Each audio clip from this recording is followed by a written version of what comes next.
Hey guys, this is something different today. I know I always show the same tank, but I actually have other tanks too. They're all low tech. This is two tanks that I have outside. You probably can't see very well because they're sunlight only. But this is just stuff that I collect locally. So I go out in the waterways and ditches and parks, and I like to collect plants and stuff and put them in here now. One of these is a blood bonnet,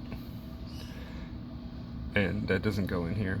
That's not local, and the moss on this rock is not local either. But this is a Myriophyllum.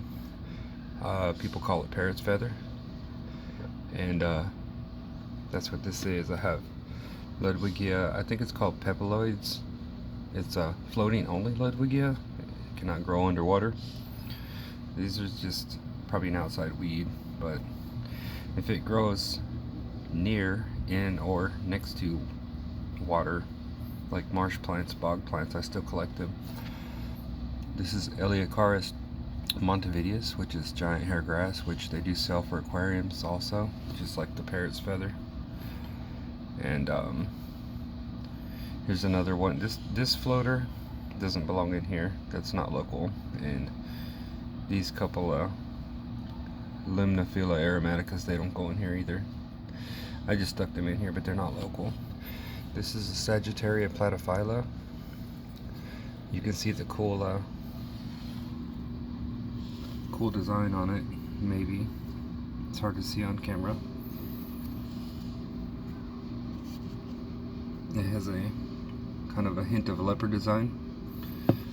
These guys, when you see them growing out of the water or in grasses next to water, it looks like this.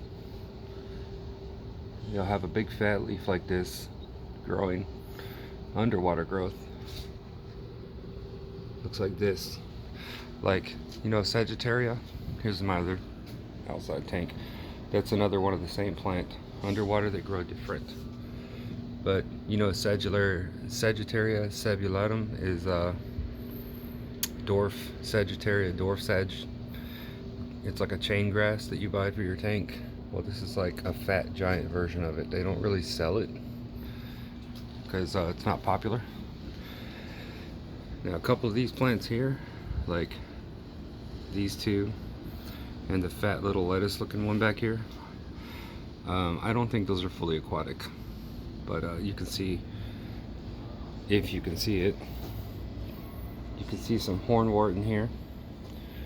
You can see, here's a Ludwigia that I just collect locally, just out in my brother-in-law's yard, in his grass, in the ditch where they mow the yard. That is Ludwigia palustris. And I had some floating somewhere. Here's some. This is Ludwigia palustris. You can find it just growing in grass in yards. This is the same plant that a lot of people have that's green or that's blood red or purple, depending on your tank conditions. Duckweed, locally collected. So, moneywort. Bacopa monnieri, moneywort. You find that out in grass. You can find it even just in your grass, like where you mow your yard. Sorry, it's hard to film this tank because of the light, the sunlight. So there's a little, I think this dude, this one fish in here, he's hard to film because he's skittish. But that's like a mud pup. I think they call them mud pups. It's like a, I forget what it's called, a bullhead minnow or something. These guys, they look like little silver endlers or guppies. Those are mosquito fish. They're locally collected. They're central to Texas. I live in Texas here. This is more Ludwigia palustris. Just lots of it. You can see some of it was red when I collected it and some of it wasn't. And this hygrophila looking plant, I find these next to the water, not in it. I find a couple of them in the water, but they're always sticking out of the water, so I'm not sure how aquatic it is, but we're trying it. I have some in my high tech too. Excuse the mess on the porch. This is like always stuff from escaping. Like that whole bag is filled with aqua soil. But yeah, you can see just local collected stuff. There's some hornwort. Around here, the hornwort is an invasive species and it's called coontail here. This is a guppy grass. It's a najas grass. Not sure what the type is called. And this tank is full of snails and scuds, and it actually has some what do you call them,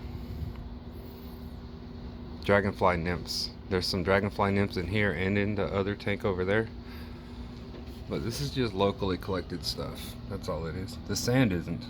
The sand is pool filter sand, because you do find sandy areas around here. Sorry, like I said, you can barely see this tank because of the light. But plus, looking through my phone, I can barely see it. But then when I watch it on video, or when I'm in the dark, I can see things better. But some places around here are covered in sand, and other places, mostly around here, naturally just look like this. It's like,